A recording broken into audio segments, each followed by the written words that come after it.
ओम अज्ञानतिमिरान्धस्य ज्ञानाञ्जनशलाकया चक्षुरुन्मीलितं येन तस्मै श्रीगुरवे नमः। नमः ओं विष्णुपादाय कृष्णप्रेष्ठाय भूतले श्रीमते भक्तिवेदान्तस्वामिन्निति नामिने। नमस्ते सारस्वते देवे गौरवाणी प्रचारिणे निर्विशेष शून्यवादी पाश्चात्यदेशतारिणे। जय श्री कृष्ण चैतन्य प्रभु नित्यानंद श्री अद्वैत गदाधर श्रीवासादि गौर भक्तवृंद। हरे कृष्णा कृष्ण कृष्णा हरे हरे, हरे राम राम राम हरे हरे।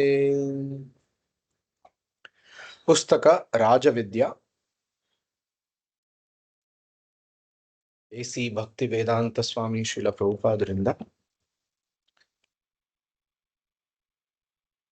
ಅಧ್ಯಾಯ 1 ರಾಜವಿದ್ಯೆ। ಬ್ರಹ್ಮಭೂತ ಪ್ರಸನ್ನಾತ್ಮ ನ ಶೋಚತಿ ನ ಕಾಂಕ್ಷತಿ ಸಮಃ ಸರ್ವೇಷು ಭೂತೇಷು ಮದ್ಭಕ್ತಿಂ ಲಭತೆ ಪರಾಂ। ಹೀಗೆ ಪಾರಮಾರ್ಥಿಕವಾಗಿ ನೆಲೆಗೊಂಡವನು ಒಡನೆಯೇ ಪರಮೋನ್ನತ ಬ್ರಹ್ಮವನ್ನು ಅರಿಯುತ್ತಾನೆ. ಏನನ್ನೇ ಆಗಲಿ ಪಡೆಯಬೇಕೆಂದು ಅವನು ದುಃಖಿಸುವುದೂ ಇಲ್ಲ, ಆಶಿಸುವುದೂ ಇಲ್ಲ. ಸಕಲ ಜೀವಿಗಳನ್ನು ಸಮಾನವಾಗಿ ಕಾಣುತ್ತಾ ಅವನು ನನಗೆ ಶುದ್ಧ ಭಕ್ತಿ ಸೇವೆಯನ್ನು ಆಚರಿಸುವ ಘಟ್ಟವನ್ನು ತಲುಪುತ್ತಾನೆ. ಬ್ರಹ್ಮಭೂತಃ ಪ್ರಸನ್ನಾತ್ಮ. ಪ್ರಸನ್ನಾತ್ಮ ಅಂದ್ರೆ ಯಾವಾಗಲೂ ಕೂಡ ಪ್ರಸನ್ನ ಆಗಿರುವಂತಹ ವ್ಯಕ್ತಿ. ಅದು ಹೇಗೆ ಸಾಧ್ಯ? ಬ್ರಹ್ಮಭೂತ ಆದಾಗ ಸಾಧ್ಯ. ಬ್ರಹ್ಮ ಭೂತ ಅಂದ್ರೆ ಇಲ್ಲಿ ಸಂಸ್ಕೃತ ಪದಗಳಲ್ಲಿ ಭೂತ ಅಂದ್ರೆ ಜೀವಿಗಳು, ಬ್ರಹ್ಮಭೂತ ಅಂದ್ರೆ ಯಾವ ಜೀವಿ ತನ್ನ ಆಧ್ಯಾತ್ಮಿಕ ಅಸ್ತಿತ್ವವನ್ನ ಅರಿತಿದ್ದಾರೋ ಅವರಿಗೆ ಬ್ರಹ್ಮಭೂತ ಅಂತ ಹೇಳ್ತಾರೆ. ಯಾರು ನಾನು ಈ ದೇಹ ಅಲ್ಲ, ನಾನು ಆತ್ಮ, ಮತ್ತೆ ನಾನು ಪರಮಾತ್ಮನ ಅಂಶ, ಕೃಷ್ಣನ ನಾನು ಶಾಶ್ವತ ಸೇವಕ ಅಂತ ಯಾರು ಅರಿತಿರ್ತಾರೋ ಅವರು ಬ್ರಹ್ಮಭೂತ ಅಂತ ಅವರಿಗೆ ಹೇಳ್ತಾರೆ. ಬ್ರಹ್ಮಭೂತ, ಬ್ರಹ್ಮ ಅಂದ್ರೆ ಅಧ್ಯಾತ್ಮ, ಬ್ರಹ್ಮ ಅಂದ್ರೆ ಆಧ್ಯಾತ್ಮ, ಬ್ರಹ್ಮಭೂತ ಅಂದ್ರೆ ಆಧ್ಯಾತ್ಮಿಕ ಸ್ತರದಲ್ಲಿ ನೆಲೆಸಿರುವಂತಹ ವ್ಯಕ್ತಿ. ಅಂಥವನು ಯಾವಾಗ್ಲೂ ಕೂಡ ಪ್ರಸನ್ನಾತ್ಮ ಆಗಿರ್ತಾನೆ, ಯಾವಾಗ್ಲೂ ಕೂಡ ಪ್ರಸನ್ನವಾಗಿರ್ತಾನೆ. ಜೀವನದಲ್ಲಿ ಎಂತಹ ಪರಿಸ್ಥಿತಿಗಳು ಬಂದರೂ ಕೂಡ, ಎಂತಹ ಏರುಪೇರುಗಳಾದರೂ ಕೂಡ ಅವನು ವಿಚಲಿತ ಆಗುವುದಿಲ್ಲ. ಮತ್ತೆ ನ ಶೋಚತಿ ಅಂದ್ರೆ ಅವನ ಹತ್ರ ಏನೋ ಇದೆ, ಅದು ಕಳೆದು ಹೋಯ್ತು, ಅದಕ್ಕೋಸ್ಕರ ಯಾವತ್ತೂ ಅವನು ಅಳುವುದಿಲ್ಲ. ನ ಶೋಚತಿ ನ ಕಾಂಕ್ಷತಿ, ಮತ್ತೆ ನನ್ನ ಹತ್ರ ಇದು ಇಲ್ಲ, ನನಗೆ ಇದು ಬೇಕು ಅಂತ ಕೂಡ ಆ ವ್ಯಕ್ತಿ ಬಯಸುವುದಿಲ್ಲ. ಇವೆರಡು ಯಾರು ಬ್ರಹ್ಮಭೂತರಿರ್ತಾರೋ, ಯಾರು ಪ್ರಸನ್ನಾತ್ಮರಿರ್ತಾರೋ ಅವರದು ಇವೆರಡು ಗುಣಗಳು. ನ ಶೋಚತಿ ನ ಕಾಂಕ್ಷತಿ. ಅವರು ಯಾವತ್ತೂ ಕೂಡ ಏನನ್ನೂ ಕೂಡ ಬೇಡುವುದಿಲ್ಲ, ಯಾವುದಕ್ಕೂ ಕೂಡ ದುಃಖಿಸುವುದಿಲ್ಲ. ಸಮಃ ಸರ್ವೇಷು ಭೂತೇಷು. ಹೀಗಾಗಿ ಅವರು ಎಲ್ಲಾ ಜೀವಿಗಳಿಗೆ ಸಮಾನವಾಗಿ ನೋಡ್ತಾರೆ. ಯಾಕಂದ್ರೆ ಬ್ರಹ್ಮಭೂತ ಸ್ತರದಲ್ಲಿ ಆತ್ಮ ಕಾಣುತ್ತೆ ವಿನಃ ಭೌತಿಕ ದೇಹಗಳು ಕಾಣುವುದಿಲ್ಲ. ಬ್ರಹ್ಮಭೂತ ಸ್ಥಿತಿಯಲ್ಲಿ ನೆಲೆಸಿರುವಂತಹ ವ್ಯಕ್ತಿ ಒಂದು ನಾಯಿ ಕಂಡ್ರೂ ಕೂಡ ಆ ನಾಯಿನ ಯಾವ ರೀತಿ ಕಾಣ್ತಾನಂದ್ರೆ, ಆ ಆತ್ಮ ಅದರ ಕೆಟ್ಟ ಕರ್ಮಕ್ಕೆ ಅನುಸಾರವಾಗಿ ಒಂದು ನಾಯಿಯ ಶರೀರದಲ್ಲಿ ಸಿಕ್ಕಿ ಅದು ನರಳುತ್ತಾ ಇದೆ ಎಂದು ವಿಚಾರ ಮಾಡ್ತಾರೆ. ಅವರು ಯಾವತ್ತೂ ಕೂಡ ಅದು ನಾಯಿ, ಅದು ತುಚ್ಛ ಪ್ರಾಣಿ ಅನ್ನೋದನ್ನ ನೋಡುವುದಿಲ್ಲ. ಅದೇ ರೀತಿ ಮನುಷ್ಯರು ಕೂಡ, ಅದೇ ರೀತಿ ಹೆಣ್ಣು ಗಂಡು ಬ್ರಾಹ್ಮಣ, ಒಬ್ಬನು ಕ್ಷತ್ರಿಯ, ಇನ್ನೊಬ್ಬನು ಶೂದ್ರ, ಇನ್ನೊಬ್ಬನು ಚಾಂಡಾಲ, ಒಬ್ಬ ಭಾರತೀಯ, ಇನ್ನೊಬ್ಬ ಈ ರೀತಿ ಯಾವ ಭೇದ ಭಾವ ಇಲ್ಲದೆ ಅವರ ದೃಷ್ಟಿಕೋನ ಬೆಳೀತದೆ. ಸಮಃ ಸರ್ವೇಷು ಭೂತೇಷು.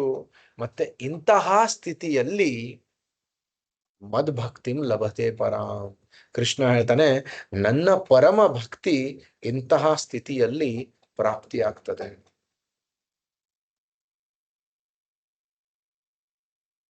ಬ್ರಹ್ಮಭೂತಃ ಪ್ರಸನ್ನಾತ್ಮ ನ ಶೋಚತಿ ನ ಕಾಂಕ್ಷತಿ ಸಮಃ ಸರ್ವೇಷು ಭೂತೇಷು.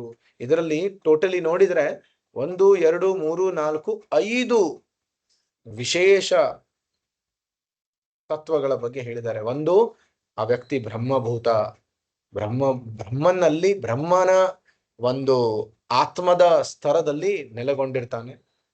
ಪ್ರಸನ್ನಾತ್ಮ, ಯಾವಾಗ್ಲೂ ಪ್ರಸನ್ನನಾಗಿರ್ತಾನೆ. 2, ನ ಶೋಚತಿ, ಯಾವುದಕ್ಕೂ ಶೋಕ ಪಡುವುದಿಲ್ಲ. ನ ಕಾಂಕ್ಷತಿ, ಯಾವುದನ್ನು ಬಯಸುವುದಿಲ್ಲ. ಮತ್ತೆ ಸಮ ಸರ್ವೇಷು ಭೂತೇಷು, ಎಲ್ಲಾ ಜೀವಿಗಳನ್ನ ಒಂದೇ ರೀತಿಯಲ್ಲಿ ಕಾಣ್ತಾನೆ. ಅಂಥವರಿಗೆ ಮದ್ಭಕ್ತಿಂ ಲಭತೆ ಪರಾಂ. ನನ್ನ ಪರಮ ಭಕ್ತಿ ಅಂದ್ರೆ ಕೃಷ್ಣನ ಪರಮ ಭಕ್ತಿ ಅಂಥವರಿಗೆ ಲಭಿಸುತ್ತದೆ. ಇವು ಮುಕ್ತಿಯ ಕರುಹುಗಳು. ಮುಕ್ತಿಯನ್ನು ಸಾಧಿಸಿದವನ ಮೊದಲನೆಯ ಲಕ್ಷಣ ಅವನು ಆನಂದವಾಗಿರುವುದು. ಯಾರು ಈ ಭೌತಿಕ, ಈಗ ನಿನ್ನೆ ಮೊನ್ನೆ ನಾವು ಒಂದು ಟ್ರಿಪ್ಪಿಗೆ ಹೋಗಿದ್ವಿ. ಅಲ್ಲಿ ಒಬ್ಬ ಭಕ್ತರಿಗೆ ಇನ್ನೊಬ್ಬ ಭಕ್ತರು ಹೇಳಿದ್ರು, ಯಾಕಂದ್ರೆ ಒಬ್ಬ ಭಕ್ತರು ಬಹಳಷ್ಟು ವರ್ಷಗಳಿಂದ ಭಗವದ್ಗೀತೆ ಅಧ್ಯಯನ ಮಾಡ್ತಿದ್ದಾರೆ, ಭಗವಂತನ ನಾಮಸ್ಮರಣೆ ಮಾಡ್ತಿದ್ದಾರೆ, ದೇವಸ್ಥಾನದಲ್ಲಿ ಸೇವೆ ಮಾಡ್ತಿದ್ದಾರೆ. ಇನ್ನೊಬ್ಬ ಹೊಸ ಇರುವಂತಹ ಭಕ್ತರು ಅವ್ರಿಗೆ ಹೇಳಿದ್ರು, ನೀವು ಮೋಹದಿಂದ ಮುಕ್ತರಾಗಿದ್ದೀರಾ ಅಂತ. ಆದ್ರೆ ಯಾರು ಮೋಹದಿಂದ ಮುಕ್ತರಾಗಿರ್ತಾರೋ ಅವರ ಲಕ್ಷಣ ಏನಂದ್ರೆ ಅವರು ಯಾವಾಗ್ಲೂ ಕೂಡ ಆನಂದದಿಂದ ಇರ್ತಾರೆ. ದುಃಖ ಅವರಿಗೆ ಮುಟ್ತಾ ಇದೆ ಅಂದ್ರೆ ಅವರು ಮೋಹದಿಂದ ಮುಕ್ತ ಇಲ್ಲ ಅಂತ ಅರ್ಥ. ಯಾವುದೇ ಮನುಷ್ಯ ಏನೋ ಒಂದು ಆಸೆ ಪಡ್ತಾ ಇದ್ದಾನೆ ಅಥವಾ ಯಾವುದೋ ಒಂದು ವಿಷಯಕ್ಕೋಸ್ಕರ ದುಃಖ ಪಡ್ತಾ ಇದ್ದಾನೆ ಅಂದ್ರೆ ಅವನು ಇನ್ನೂ ಮೋಹದಿಂದ ಮುಕ್ತ ಆಗಿಲ್ಲ ಅಂತ ಅರ್ಥ.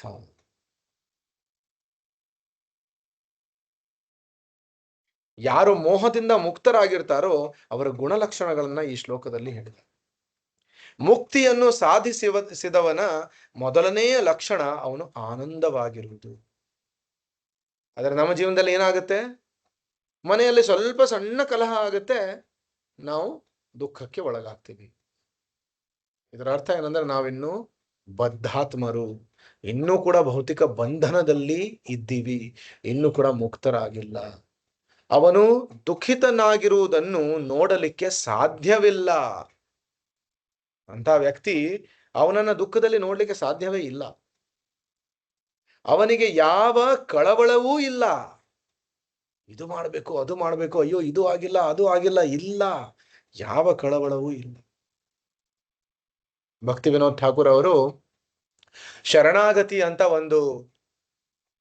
ಒಂದು ಪದ್ಯಗಳ ಆಲ್ಬಮ್ ಅನ್ನ ಬರೆದಿದ್ದಾರೆ. ಅದರಲ್ಲಿ ಶರಣಾಗತಿಯಲ್ಲಿ ಷಡ್ವಿಧ ಶರಣಾಗತಿ ಅಂತ ಬರುತ್ತೆ. 6 ವಿಧದಲ್ಲಿ ಭಕ್ತ ಭಗವಂತನಿಗೆ ಶರಣಾಗ್ತಾನೆ. ಮತ್ತೆ ಶರಣಾದವನು ಅವೆಲ್ಲ ಗುಣಲಕ್ಷಣಗಳನ್ನ ಹೊಂದಿರ್ತಾನೆ. ಸೊ ಅದರಲ್ಲಿ ಪ್ರತಿಯೊಂದು ಗುಣಕ್ಕೂ ಕೂಡ ಒಂದೊಂದು ಭಜನೆ ಅನ್ನ ಬರೆದಿದ್ದಾರೆ. ಅದರಲ್ಲಿ ಒಂದು ಭಜನೆಯಲ್ಲಿ ಭಕ್ತಿ ವಿನೋದ್ ಠಾಕೂರ್ ಅವರು ಹೇಳ್ತಾರೆ, ನನಗೆ ನನ್ನ ಕುಟುಂಬದ ಚಿಂತೆ ಕೂಡ ಇಲ್ಲ, ನನ್ನ ಮಕ್ಕಳ ಚಿಂತೆ ಕೂಡ ಇಲ್ಲ, ನನ್ನ ಹೆಂಡತಿಯ ಚಿಂತೆ ಕೂಡ ನನಗಿಲ್ಲ. ಎಲ್ಲವೂ ನಡೀತಾ ಇರುವುದು ನಿನ್ನ ಕಾರ್ಯಕ್ರಮದ ಅನುಸಾರವಾಗಿ. ನಾನು ನಿನಗೆ ಸಂಪೂರ್ಣವಾಗಿ ಶರಣಾಗಿದ್ದೀನಿ. ಅದಕ್ಕೋಸ್ಕರ ನನ್ನನ್ನು ಕೂಡ, ನನ್ನ ಕುಟುಂಬದವರನ್ನು ಕೂಡ, ನನ್ನ ಮಕ್ಕಳನ್ನು ಕೂಡ, ನನ್ನ ಮಕ್ಕಳ ಮದುವೆಯನ್ನು ಕೂಡ ನೀನೇ ನೋಡ್ಕೋತೀಯ ಎಂದು ಅದರಲ್ಲಿ ಹೇಳ್ತಾರೆ. ಸೊ ಇದು ಯಾರು ಸಂಪೂರ್ಣವಾಗಿ ಶರಣಾಗಿರ್ತಾರೆ, ಯಾರು ಮೋಹದಿಂದ ಮುಕ್ತರಾಗಿರ್ತಾರೆ, ಅವರು ಅವರಿಗೆ ಯಾವ ಕಳವಳವೂ ಇರುವುದಿಲ್ಲ. ಈ ವಸ್ತುವು ನನ್ನ ಬಳಿ ಇಲ್ಲ, ನಾನು ಇದನ್ನ ಪಡೆಯಲೇಬೇಕು. ಓಹ್, ಈ ಬಿಲ್ಲನ್ನು ನಾನು ಪಾವತಿಸಬೇಕು, ಅಲ್ಲಿ ಹೋಗಬೇಕು, ಇಲ್ಲಿ ಹೋಗಬೇಕು ಎಂದು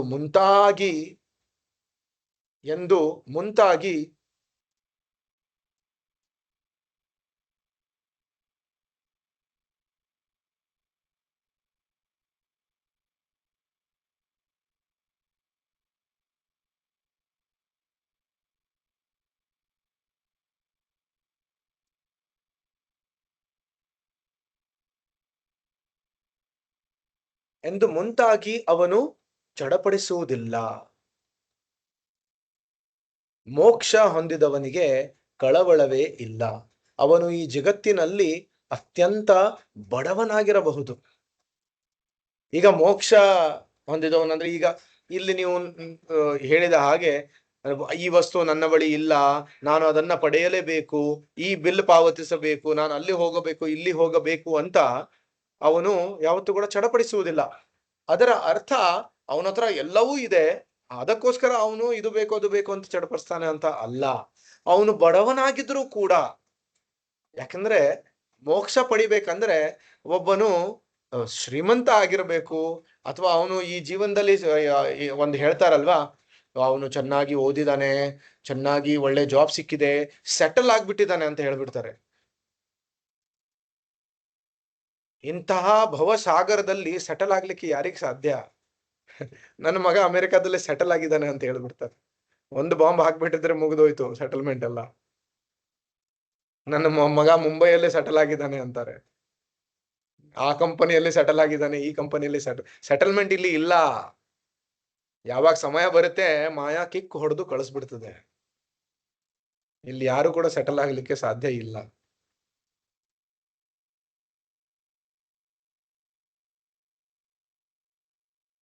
ಸೊ ವ್ಯಕ್ತಿ ಮುಕ್ತ ಆಗ್ಲಿಕ್ಕೆ ಅವನು ಈ ಒಂದು ಸ್ತರಕ್ಕೆ ಬರಬೇಕು ವಿನ ಅವನು ಶ್ರೀಮಂತನಾಗಿರ್ಬೇಕು, ತುಂಬಾ ಡಿಗ್ರಿಗಳನ್ನ ಪಡೆದಿರ್ಬೇಕು, ಅವನ ಹತ್ರ ಅಷ್ಟು ದುಡ್ಡಿರ್ಬೇಕು ಅಂತಿಲ್ಲ. ಅವನು ಬಡವನಿದ್ರೂ ಕೂಡ ಅವನು ಒಂದು ಮುಕ್ತ ಜೀವನವನ್ನ ನಡೆಸಬಹುದು. ಆದರೂ ತಾನು ಬಡವನೆಂದು ಅವನು ಯೋಚಿಸುವುದಿಲ್ಲ. ಅವನು ಒಂದು ವೇಳೆ ಬಡವನಿದ್ರೂ ಕೂಡ ಅವನು ತಾನು ಬಡವನು ಎಂದು ಯೋಚಿಸುವುದಿಲ್ಲ, ಕಳವಳಿಸುವುದಿಲ್ಲ. ತಾನು ಬಡವನೆಂದು ಅವನು ಏಕೆ ತಾನೇ ಯೋಚಿಸಬೇಕು?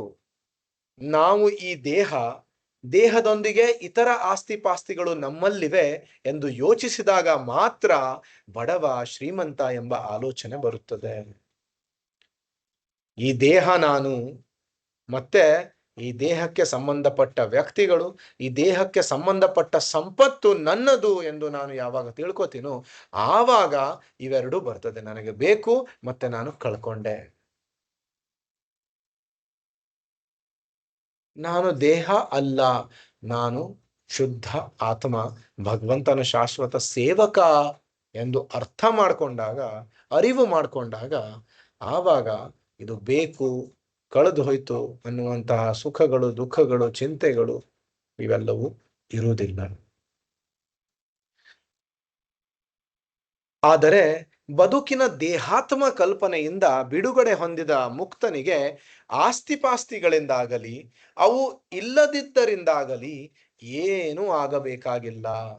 ನನಗೆ ಲಾಭವೂ ಇಲ್ಲ, ನಷ್ಟವೂ ಇಲ್ಲ, ನಾನು ಈ ಎಲ್ಲವುಗಳಿಂದ ಪ್ರತ್ಯೇಕವಾಗಿದ್ದೇನೆ ಎಂದು ಅವನು ಆಲೋಚಿಸುತ್ತಾನೆ. ಆದ್ರೆ ಈ ರೀತಿ ನೀವು ಯಾರಾದ್ರೂ ಸಂಸಾರಸ್ಥರಿಗೆ ಹೇಳಿದ್ರೆ ಅವರಿಗೆ ತುಂಬಾ ಕಷ್ಟ ಆಗ್ತದೆ ಇದನ್ನ ಅರ್ಥ ಮಾಡ್ಕೊಳ್ಳೋದು. ಅಯ್ಯೋ, ನಿಮ್ದು ಸಂಸಾರ ಇದೆ, ಏನೋ ಮಾಡ್ಲೇಬೇಕು ನೀವು ಸಂಸಾರಕ್ಕೋಸ್ಕರ. ವ್ಯಕ್ತಿ ಸಂಸಾರವನ್ನ ಇಟ್ಕೊಂಡು ಕೂಡ ತುಂಬಾ ಶಾಂತವಾಗಿದ್ದಾನಂದ್ರೆ ಜನರಿಗೆ ಆಶ್ಚರ್ಯ ಆಗ್ತದೆ, ಇದು ಹೇಗ್ ಸಾಧ್ಯ? ಅಯ್ಯೋ, ಅವನ ಹತ್ರ ಬಂಗಾರ ಇಲ್ಲ, ಬಂಗಾರ ಮಾಡ್ಕೋಬೇಕು ಅವನು. ಅವನ ಹತ್ರ ಬ್ಯಾಂಕ್ ಬ್ಯಾಲೆನ್ಸ್ ಇಲ್ಲ, ದುಡ್ಡು ಉಳಿಸ್ಬೇಕು ಅವನು. ಅವನ ಹತ್ರ ಮನೆ ಇಲ್ಲ, ಮನೆ ಕಟ್ಟಬೇಕು ಅವನು. ಇವೆಲ್ಲವೂ ಕೂಡ ಒಬ್ಬ ದೇಹಾತ್ಮ ಬುದ್ಧಿ ಉಳ್ಳಂತಹ ವ್ಯಕ್ತಿಯ ಆಲೋಚನೆಗಳು.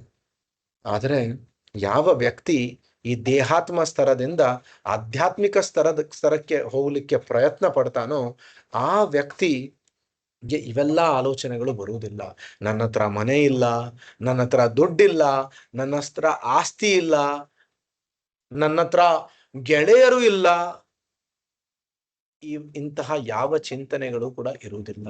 ಭಗವಂತ ನನ್ನನ್ನ ಇಷ್ಟು ವರ್ಷ ನೋಡ್ಕೊಂಡಿದ್ದಾನೆ, ಇನ್ನು ಮುಂದೆ ಕೂಡ ನೋಡ್ಕೋತಾನೆ, ಈ ವಿಶ್ವಾಸ ಇರ್ತದೆ.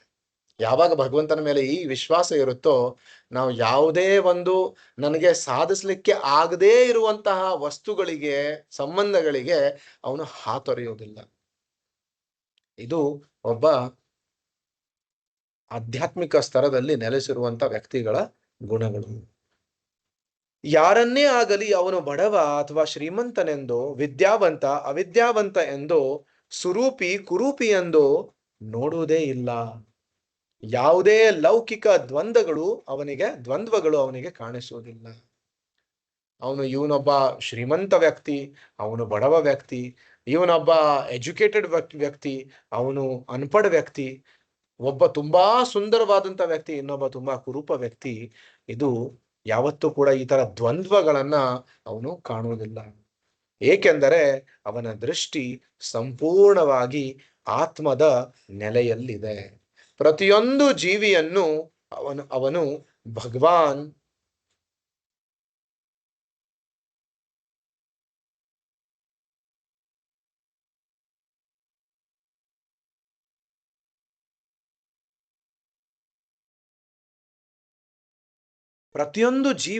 ಅವನು ಭಗವಾನ್ ಕೃಷ್ಣನ ವಿಭಿನ್ನಾಂಶವೆಂದು ನೋಡುತ್ತಾನೆ.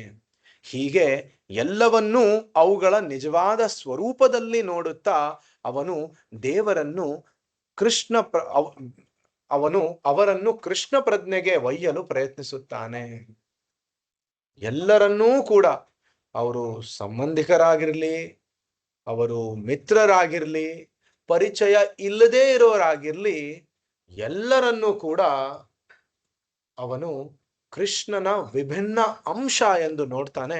ಮತ್ತೆ ಎಲ್ಲರನ್ನೂ ಕೂಡ ಅವನು ಅವರ ನಿಜವಾದ ಸ್ವರೂಪದಲ್ಲಿ ನೋಡುತ್ತಾ ಅವರನ್ನು ಕೃಷ್ಣ ಪ್ರಜ್ಞೆಗೆ ಒಯ್ಯಲು ಪ್ರಯತ್ನಿಸುತ್ತಾನೆ. ಯಾಕೆಂದ್ರೆ ನಾವು ಪ್ರತಿಯೊಬ್ಬರೂ ಕೂಡ ಕೃಷ್ಣನ ಜೊತೆ ಇರುವಂತಹ ನಮ್ಮ ಶಾಶ್ವತ ಸಂಬಂಧವನ್ನ ಮರೆತು ಈ ಭೌತಿಕ ಜಗತ್ತಿನಲ್ಲಿ ಸುಳ್ಳು ಆನಂದದ ಹಿಂದೆ ಓಡ್ಲಿಕ್ಕೆ ಪ್ರಯತ್ನ ಮಾಡ್ತಾ ಇದ್ದೀವಿ. ಆ ಆನಂದ ಸುಳ್ಳಾಗಿರುವುದರಿಂದ ಇಡೀ ಜೀವನ ಕಳೆದರೂ ಕೂಡ, ಇಡೀ ಜೀವನ ಪೂರ್ತಿ ಅಥವಾ ಜೀವನದ ಮೇಲೆ ಜೀವನ, ನೂರಾರು ಜೀವನ, ಲಕ್ಷಾನುಗಟ್ಟಲೆ ಜೀವನದಲ್ಲೂ ಕೂಡ ನೀವು ಆ ಆನಂದದ ಹಿಂದೆ ಓಡಿದ್ರೂ ಕೂಡ ನಿಮ್ಗೆ ಆ ನಿಜವಾದ ಆನಂದ ಸಿಗುವುದಿಲ್ಲ. ಯಾಕಂದ್ರೆ ನಾವು ನಮ್ಮ ಭಗವಂತನ ಜೊತೆ, ಕೃಷ್ಣನ ಜೊತೆ ಇರುವಂತಹ ನಮ್ಮ ಶಾಶ್ವತ ಸಂಬಂಧವನ್ನ ಮರೆತಿದ್ದೇವೆ. ಇದೇ ಕಾರಣ, ಇದೇ ನಮ್ಮ ದುಃಖಕ್ಕೆ ಕಾರಣ, ಇದೇ ನಮ್ಮ ಎಲ್ಲಾ ಸಮಸ್ಯೆಗಳಿಗೆ ಕಾರಣ. ಯಾವಾಗ ಭಗವಂತನ ಜೊತೆ ಇರುವಂತಹ ಶಾಶ್ವತ ಸಂಬಂಧದ ಅರಿವಾಗ್ತದೋ ಆವಾಗ ನಮ್ಮ ದುಃಖಗಳು ಸಂಪೂರ್ಣವಾಗಿ ನಾಶ ಆಗ್ತವೆ.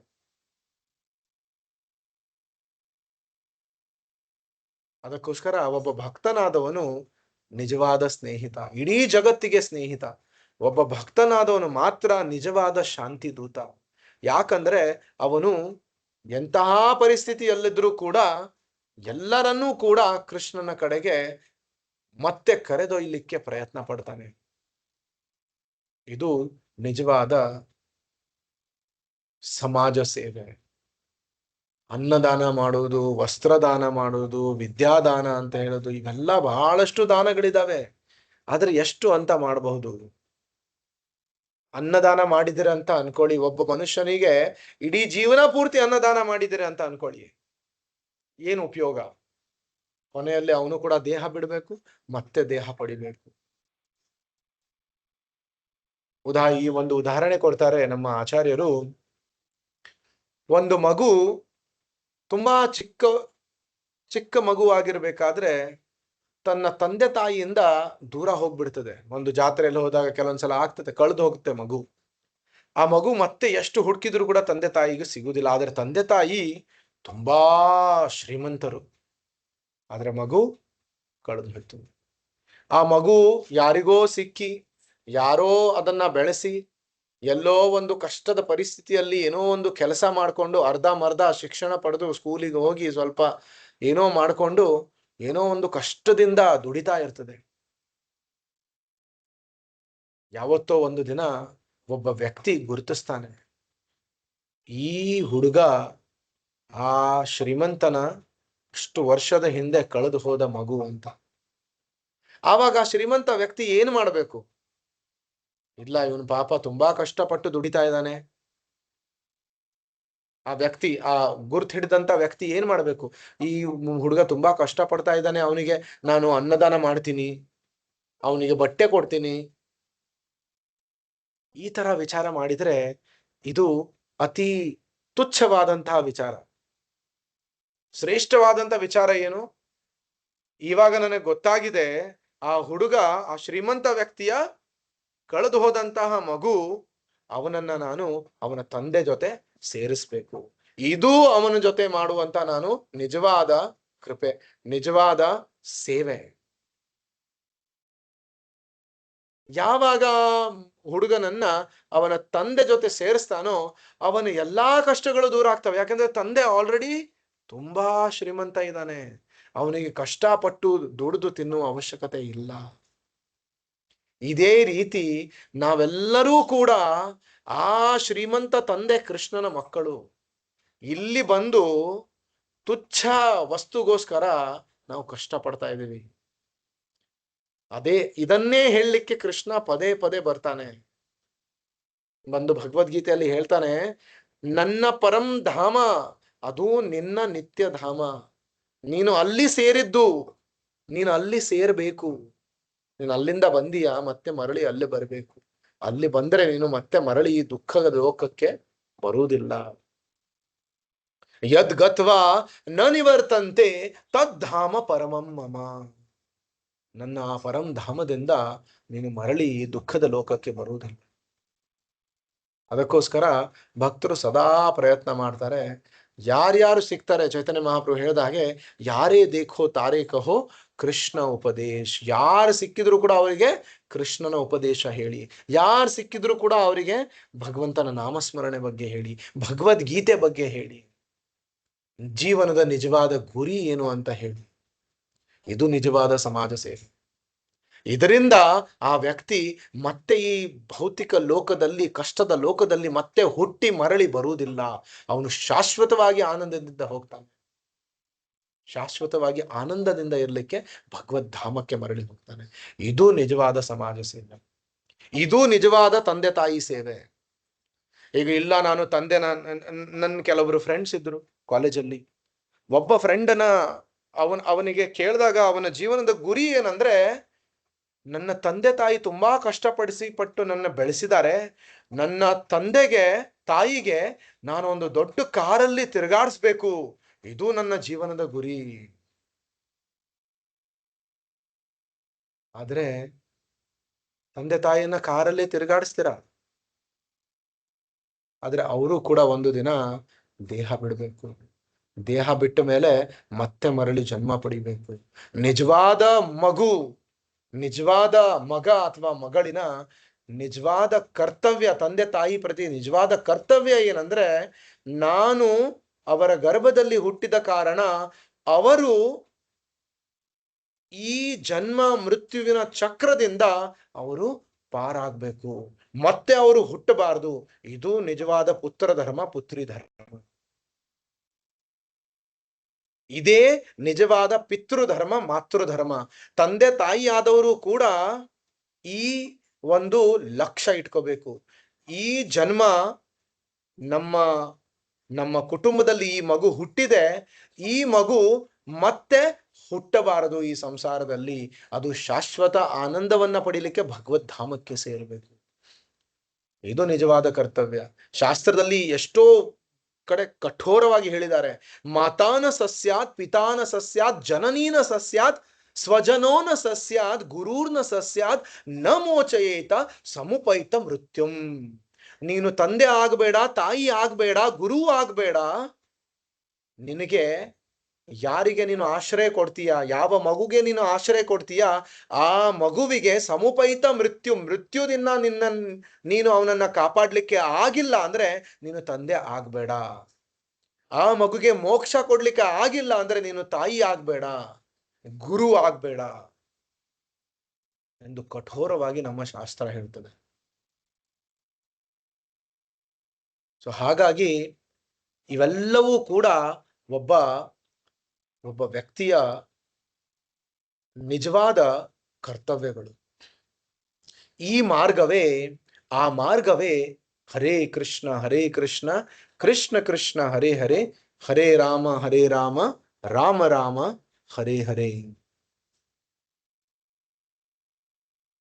ಸಾರಿ, ಪೇಜ್ ನಂಬರ್ 12 ಅಲ್ಲಿದ್ದೀವಿ.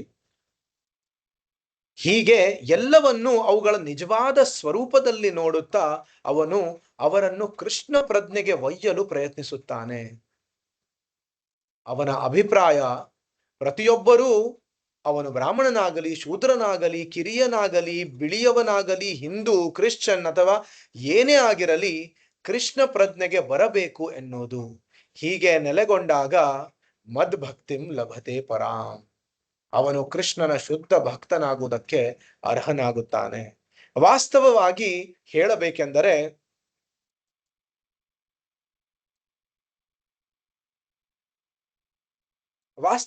ಹೇಳಬೇಕೆಂದರೆ ಈ ಕಲಿಯುಗದಲ್ಲಿ ಈ ಪ್ರಕ್ರಿಯೆಯು ಸುಲಭವಲ್ಲ. ಶ್ರೀಮದ್ ಭಾಗವತದಲ್ಲಿ ಈ ಯುಗದ ಜನರ ಒಂದು ವರ್ಣನೆ ಬರುತ್ತದೆ. ಅವರ ಜೀವಿತಾವಧಿ ಅತ್ಯಲ್ಪ. ಇದು ವ್ಯಾಸದೇವರು ಹೇಳ್ತಾರೆ ಭಾಗವತದಲ್ಲಿ. ಪ್ರಾಯೇಣ ಅಲ್ಪಾಯುಷ ಸಭ್ಯ ಕಲವು ಅಸ್ಮಿನ್ ಯುಗೇ ಜನಾಃ. ಕಲಿಯುಗದ ಜನರು ಅಲ್ಪ ಆಯುಷಿಗಳು, ತುಂಬಾ ಕಡಿಮೆ ಆಯುಸ್ಸು ತುಂಬಾ ಕಡಿಮೆ ಇರ್ತದೆ. ಅವರು ಜಡರಾಗಿರುತ್ತಾರೆ, ಮಂದರಾಗಿರುತ್ತಾರೆ, ತುಂಬಾ ನಿದ್ದೆ ಮಾಡುತ್ತಾರೆ. ನಿದ್ದೆ ಮಾಡದಿರುವ ಸಮಯದಲ್ಲಿ ಹಣ ಗಳಿಸುವುದರಲ್ಲಿ ನಿರತರಾಗಿರುತ್ತಾರೆ. ಆಧ್ಯಾತ್ಮಿಕ ಚಟುವಟಿಕೆಗಳಿಗೆ ಹೆಚ್ಚೆಂದರೆ 2 ಗಂಟೆಗಳ ಕಾಲ ಸಿಕ್ಕಬಹುದು. ಶಿಲ ಪ್ರಭುಪಾದರು ಇದು ಒಂದು 50 ವರ್ಷಗಳ ಹಿಂದೆ ಹೇಳ್ತಾ ಇದ್ದಾರೆ, ಆಧ್ಯಾತ್ಮಿಕ ಚಟುವಟಿಕೆಗಳಿಗೆ ಹೆಚ್ಚೆಂದರೆ 2 ಗಂಟೆಗಳ ಕಾಲ ಸಿಕ್ಕಬಹುದು. ಆದ್ರೆ ಇವಾಗಿನ ಪರಿಸ್ಥಿತಿ ನೀವು ನೋಡಿದ್ರೆ 2 ಗಂಟೆ ಅಲ್ಲ, 2 ನಿಮಿಷ ಕೂಡ ಚೆನ್ನಾಗಿ ಜನರು ಆಧ್ಯಾತ್ಮಿಕಕ್ಕೋಸ್ಕರ ಕಳೀತಾ ಇಲ್ಲ. ಹಾಗಿರುವಾಗ ಆಧ್ಯಾತ್ಮಿಕ ಸಾಕ್ಷಾತ್ಕಾರದ ಆಸೆ ಎಲ್ಲಿಂದ ಬರಬೇಕು?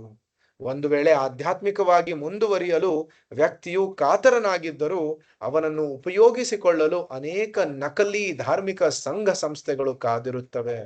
ಇದನ್ನು ಕೂಡ ನಾವು ಸಾಕ್ಷಾತ್ ನಮ್ಮ ಸುತ್ತಮುತ್ತ ನೋಡ್ತೀವಿ. ಎಷ್ಟೆಲ್ಲಾ ಸುಳ್ಳು ಆಧ್ಯಾತ್ಮಿಕ ಸಂಸ್ಥೆಗಳು ಜನ ನಡೆಸ್ತಾ ಇದ್ದಾರೆ, ಮೋಸ ಮಾಡ್ತಾ ಇದ್ದಾರೆ ಆಧ್ಯಾತ್ಮದ ಹೆಸರಲ್ಲಿ. ಅವರು ಬದುಕಿನ ಮೂಲ ಅಗತ್ಯಗಳಾದ ತಿನ್ನುವುದು, ಆತ್ಮರಕ್ಷಣೆ, ಸಂಭೋಗ ಮತ್ತು ನಿದ್ರೆ, ಈ 4 ಪೂರೈಸಿಕೊಳ್ಳುವುದಕ್ಕೆ ತುಂಬಾ ಕಷ್ಟಪಡಬೇಕು. ಪ್ರಾಣಿಗಳು ಅವುಗಳನ್ನು ಪೂರೈಸಿಕೊಳ್ಳುತ್ತವೆ. ಜನರು ಈ ಯುಗದಲ್ಲಿ ಒಂದು ವೇಳೆ ಈ ಅಗತ್ಯಗಳನ್ನು ಪೂರೈಸಿಕೊಂಡರೂ ಯುದ್ಧದ ಬಗ್ಗೆ ಕಾತರರಾಗಿರುತ್ತಾರೆ. ಆಕ್ರಮಣಕಾರರಿಂದ ತಮ್ಮನ್ನು ರಕ್ಷಿಸಿಕೊಳ್ಳುವುದು ಅಥವಾ ತಾವೇ ಇತರರ ಮೇಲೆ ಯುದ್ಧ ಮಾಡುವುದು ಇತ್ಯಾದಿ. ಇಷ್ಟರ ಜೊತೆಗೆ ಕಲಿಯುಗದಲ್ಲಿ ಸದಾಕಾಲವು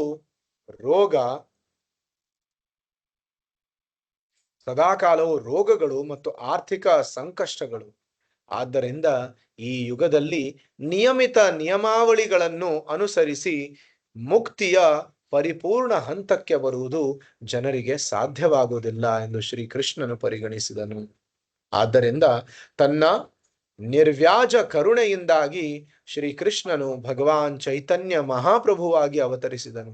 ಬದುಕಿನ ಅತ್ಯುನ್ನತ ಪರಿಪೂರ್ಣತೆಯನ್ನು, ಆನಂದವನ್ನು ಸವಿಯುವ ವಿಧಾನವನ್ನು ಹೇಳಿಕೊಟ್ಟನು.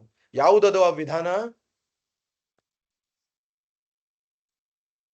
ಆ ಮಾರ್ಗವೇ ಹರೇ ಕೃಷ್ಣ ಕೃಷ್ಣ ಕೃಷ್ಣ ಹರೇ ಹರೇ, ಹರೇ ರಾಮ ರಾಮ ರಾಮ ಹರೇ ಹರೇ, ಈ ಮಂತ್ರವನ್ನು ಜಪಿಸುವುದು. ಈ ಮಂತ್ರ ಜಪವು ಅತ್ಯಂತ ಕಾರ್ಯಸಾಧ್ಯವಾದದ್ದು. ವ್ಯಕ್ತಿಯು ಮುಕ್ತನಾಗಿದ್ದಾನೆಯೇ ಇಲ್ಲವೇ, ಒಬ್ಬನ ನೆಲೆಯು ಆಧ್ಯಾತ್ಮಿಕ ಜೀವನಕ್ಕೆ ಹೊಂದುವಂತಹದಾಗಿದೆಯೇ ಇಲ್ಲವೇ, ಈ ಯಾವುದೇ ಪ್ರಶ್ನೆಯನ್ನು ಅದು ಅವಲಂಬಿಸುವುದಿಲ್ಲ. ಈ ಪ್ರಕ್ರಿಯೆಯನ್ನು ಯಾರು ಕೈಗೊಳ್ಳುವರೋ ಅವರು ಒಡನೆಯೇ ಶುದ್ಧರಾಗುತ್ತಾರೆ. ಆದ್ದರಿಂದಲೇ ಅದನ್ನು ಪವಿತ್ರಂ, ಪರಿಶುದ್ಧ ಎಂದು ಕರೆದಿದೆ. ಅಲ್ಲದೆ ಈ ಕೃಷ್ಣ ಪ್ರಜ್ಞಾ ಪ್ರಕ್ರಿಯೆಯನ್ನು ಹಿಡಿಯುವವನಲ್ಲಿ ಸೂಕ್ತವಾಗಿರಬಹುದಾದ ಪಾಪ ಕಾರ್ಯಗಳ ಪ್ರತಿಕ್ರಿಯೆಗಳ ಬೀಜಗಳೆಲ್ಲವೂ ಸ್ಥಗಿತವಾಗುತ್ತವೆ. ಯಾರು ಈ ಪವಿತ್ರ ಕಾರ್ಯದಲ್ಲಿ ಭಗವಂತನ ನಾಮಸ್ಮರಣೆಯಲ್ಲಿ ತೊಡಗುತ್ತಾರೆ, ಅವರಿಗೆ ಅವರ ಪಾಪದ ಬೀಜಗಳೆಲ್ಲವೂ ಸ್ಥಗಿತವಾಗುತ್ತವೆ. ಬೆಂಕಿಯು ಏನನ್ನು ಹಾಕಿದರೂ ಸುಟ್ಟು ಬೂದಿಯಾಗುವಂತೆ ಈ ಪ್ರಕ್ರಿಯೆಯು ನಮ್ಮ ಹಿಂದಿನ ಜನ್ಮಗಳ ಎಲ್ಲಾ ಪಾಪ ಫಲಗಳನ್ನು ಸುಟ್ಟು ಬೂದಿ ಮಾಡಿಬಿಡುತ್ತವೆ. ಶ್ರೀಮದ್ ಭಾಗವತ ಪುರಾಣದ ಕೊನೆಯ ಶ್ಲೋಕದಲ್ಲಿ ಹೇಳ್ತಾರೆ, ನಾಮ ಸಂಕೀರ್ತನಶ್ಚೈವ ಸರ್ವ ಪಾಪ ಪ್ರಣಾಶನಂ ಪ್ರಣಾಮೋ ದುಃಖ ಶಮನಂ ತಂ ನಮಾಮಿ ಹರಿಂಪರಂ. ಅಂದ್ರೆ ಈ ಭಗವಂತನ ನಾಮ ಸಂಕೀರ್ತನೆ ಏನಿದೆ, ನಾಮಸ್ಮರಣೆ ಏನಿದೆ, ಅದರಿಂದ ಎಲ್ಲಾ ಪಾಪಗಳು ಕೂಡ ನಾಶ ಆಗ್ತವೆ. ನಾಮ ಸಂಕೀರ್ತನಶ್ಚೈವ ಸರ್ವ ಪಾಪ ಪ್ರಣಾಶನಂ, ಎಲ್ಲಾ ಪಾಪ ನಾಶ ಅಂದ್ರೆ ನಾಶ ಆಗುವುದು. ಪ್ರನಾಶ ಅಂದ್ರೆ ಪ್ರಕೃಷ್ಟ ರೂಪೇಣ ನಾಶ, ಅಂದ್ರೆ ಸಂಪೂರ್ಣವಾಗಿ ನಾಶ ಆಗುವುದು. ಇದು ಭಗವಂತನ ನಾಮದ ಮಹಿಮೆ, ನಾಮದ ಶಕ್ತಿ. ಅದನ್ನ ಆ ಪಾಪ ಫಲಗಳನ್ನ ಸುಟ್ಟು ಬೂದಿ ಮಾಡಿಬಿಡುತ್ತವೆ. ಈ ವಿಶ್ವಾಸ ಕೂಡ ನಮಗೆ ಭಗವಂತನ ನಾಮದ ಮೇಲೆ ಇರಬೇಕು. ಎಷ್ಟೋ ಸಲ ಎಷ್ಟೋ ದೊಡ್ಡ ಭಕ್ತರಾದ್ರೂ ಕೂಡ ಕೆಲವೊಬ್ರು ಹೇಳ್ತಾರೆ, ನೀವು ಎಷ್ಟು ಭಕ್ತಿ ಮಾಡಿದರೂ ಕೂಡ ನಿಮ್ಮ ಪಾಪದ ಕರ್ಮವನ್ನ, ಪಾಪದ ಫಲವನ್ನ ನೀವು ಅನುಭವಿಸಬೇಕು ಅಂತ. ಹೌದು, ಕೃಷ್ಣ ನನ್ನ ಕೆಟ್ಟ ಕರ್ಮಕ್ಕೋಸ್ಕರ ನನ್ನ ಒಂದು ಕೈ ಕತ್ತರಿಸಿ ಹೋಗ್ಬೇಕಿತ್ತು, ಅದನ್ನ ಬರೇ ಒಂದು ಬೆರಳು ಕತ್ತರಿಸಿ ಕೃಷ್ಣ ನನಗೆ ಒಂದು ಟೋಕನ್ ಆಫ್ ರಿಯಾಕ್ಷನ್ ಅಷ್ಟೇ ಕೊಡ್ತಾನೆ. ಇದು ನಾವು ಅರ್ಥ ಮಾಡ್ಕೋಬೇಕು. ಭಕ್ತರಿಲ್ಲದವರನ್ನೇ, ಅಭಕ್ತರನ್ನೇ ಕೃಷ್ಣ ಊಟಕ್ಕೆ ಕೊಡ್ತಾ ಇದ್ದಾನೆ, ಅವರನ್ನು ಕೂಡ ಮೇಂಟೈನ್ ಮಾಡ್ತಾ ಇದ್ದಾನೆ. ಅಂಥದ್ರಲ್ಲಿ ಯಾರು ಅವನಿಗೆ ಶರಣಾಗ್ಲಿಕ್ಕೆ ಪ್ರಯತ್ನ ಮಾಡ್ತಾ ಇದ್ದಾರೋ ಅವರಿಗೆ ಕೃಷ್ಣ ನೋಡ್ಕೊಳಲ್ವಾ?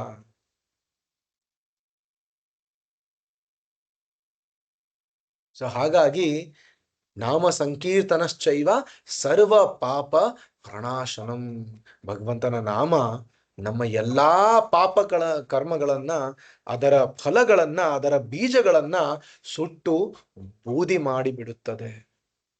ನಮ್ಮ ದುಃಖಕ್ಕೆ ಕಾರಣ ನಾವು ಮಾಡಿದ ಪಾಪ ಕಾರ್ಯಗಳು ಎಂಬುದನ್ನು ನಾವು ತಿಳಿದುಕೊಳ್ಳಬೇಕು.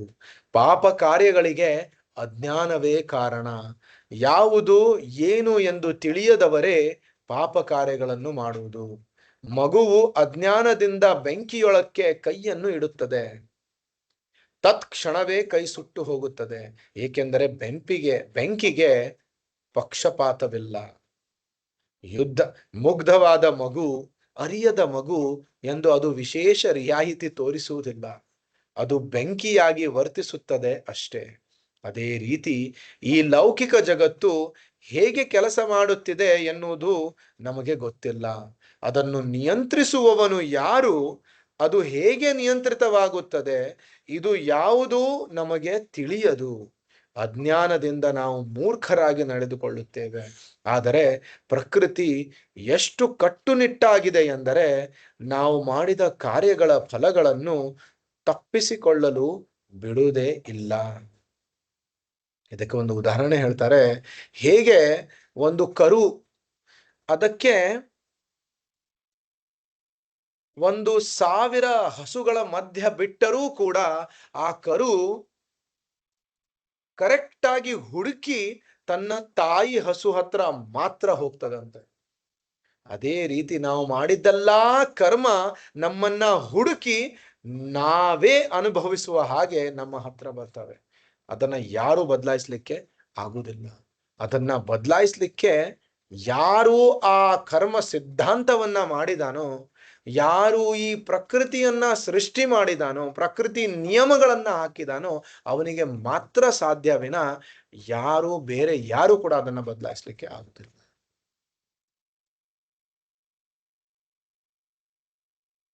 ಒಂದು ಕಾರ್ಯವನ್ನು ಮಾಡುತ್ತೇವೋ ತಿಳಿಯದೇ ಮಾಡುತ್ತೇವೋ ಅಂತೂ ಅದಕ್ಕೆ ಫಲವಿದೆ. ನೀವು ತಿಳಿಯದೇ ಮಾಡಿ ಏನ್ ಕೆಲಸ ಮಾಡಿದ್ರು ಕೂಡ ಅದಕ್ಕೆ ಪ್ರಕೃತಿ ಪ್ರಕಾರ ಏನು ಪ್ರತಿಕ್ರಿಯೆ ಇದೆಯೋ ಆ ಪ್ರತಿಕ್ರಿಯೆ ಬರಲೇಬೇಕು.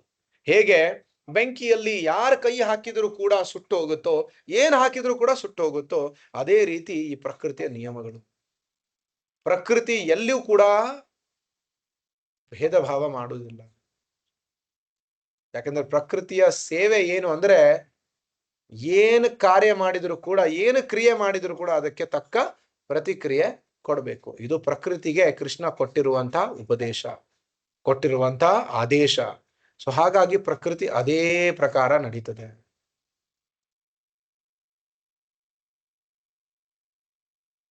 ಒಂದು ಕಾರ್ಯವನ್ನು ತಿಳಿಯದೇ ಮಾಡುತ್ತೇವೋ ಅಂತೂ ಅದಕ್ಕೆ ಫಲವಿದೆ, ಅದರ ಪರಿಣಾಮವಾದ ದುಃಖವಿದೆ. ಆದರೆ ಜ್ಞಾನದ ಮೂಲಕ ನಾವು ನಿಜವಾದ ಪರಿಸ್ಥಿತಿ ಏನು, ದೇವರು ಯಾರು, ಅವನೊಂದಿಗೆ ನಮ್ಮ ಸಂಬಂಧವೇನು ಎಂಬುದನ್ನು ಅರ್ಥ ಮಾಡಿಕೊಳ್ಳಬೇಕು. ದುಃಖದಿಂದ ಬಿಡುಗಡೆ ಹೊಂದುವುದಕ್ಕೆ ನೆರವಾಗುವ ಈ ಜ್ಞಾನವನ್ನು ಮನುಷ್ಯ ಜನ್ಮದಲ್ಲಿ ಪಡೆಯಬಹುದು, ಹೊರತು ಪ್ರಾಣಿ ಜನ್ಮದಲ್ಲ.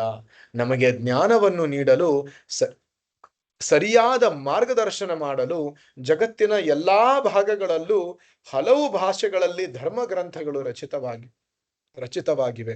ಜನರು ಬಹಳ ಕಾಲದಿಂದ ತಮಗೂ ಸರ್ವೋನ್ನತ ಭಗವಂತನಿಗೂ ಇರುವ ಸಂಬಂಧವನ್ನು ಮರೆತು ಬಿಟ್ಟಿದ್ದಾರೆ ಎಂದು ಚೈತನ್ಯ ಮಹಾಪ್ರಭುಗಳು ಹೇಳಿದರು. ಆದ್ದರಿಂದ ಕೃಷ್ಣನು ಮನುಷ್ಯನಿಗೆ ಶಾಸ್ತ್ರ ಗ್ರಂಥಗಳನ್ನು ಬೋಧಿಸುವ ಸಲುವಾಗಿ ತನ್ನ ಅನೇಕ ಪ್ರತಿನಿಧಿಗಳನ್ನು ಕಳುಹಿಸಿದ್ದಾನೆ. ನಾವು ಅವುಗಳ ಅದರಲ್ಲೂ ವಿಶೇಷವಾಗಿ ಆಧುನಿಕ ಜಗತ್ತಿನ ಅತ್ಯಂತ ಮುಖ್ಯ ಧರ್ಮ ಗ್ರಂಥವಾದ ಭಗವದ್ಗೀತೆಯ ಪ್ರಯೋಜನವನ್ನು ಪಡೆಯಬೇಕು. ಇಲ್ಲಿಗೆ ಈ ಅಧ್ಯಾಯ ಮುಗಿಯಿತು. ಮುಂದಿನ ಅಧ್ಯಾಯವನ್ನ ಮುಂದಿನ ರೀಡಿಂಗ್ ಸೆಷನ್ ಅಲ್ಲಿ ಕಂಟಿನ್ಯೂ ಮಾಡೋಣ. ವಿಶ್ವಗುರು ಶಿಲ ಪ್ರಭುಪಾದ ಕೀ ಜೈ. ನಿತಾಯ್ ಗೌರ್ ಪ್ರೇಮಾನಂದೇ. ಹರಿ ಹರಿ ಹರಿ. ಥ್ಯಾಂಕ್ ಯು ಪ್ರಭು. ಹರೇ ಕೃಷ್ಣ ಪ್ರಭು.